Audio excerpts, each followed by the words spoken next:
सोडली, झेप घेतली आकाशी, स्वप्ने झाली पुरी.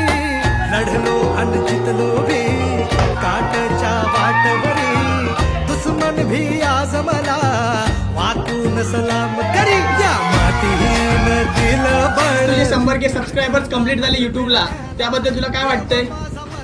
एकदम भारी फिलिंग वाटते. पहिली गोष्ट म्हणजे मला असं एकदम वाटत नव्हता की युट्यूबला माझे 100K होतील, हा एक स्वप्नच होता.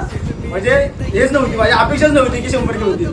तरी पण तुम्ही सपोर्ट केला त्याबद्दल थँक्यू. आणि असंच सपोर्ट करा, याच्यापेक्षा जास्त अजून तुम्हाला आम्ही एंटरटेन करू, हा शब्द आहे माझा. All the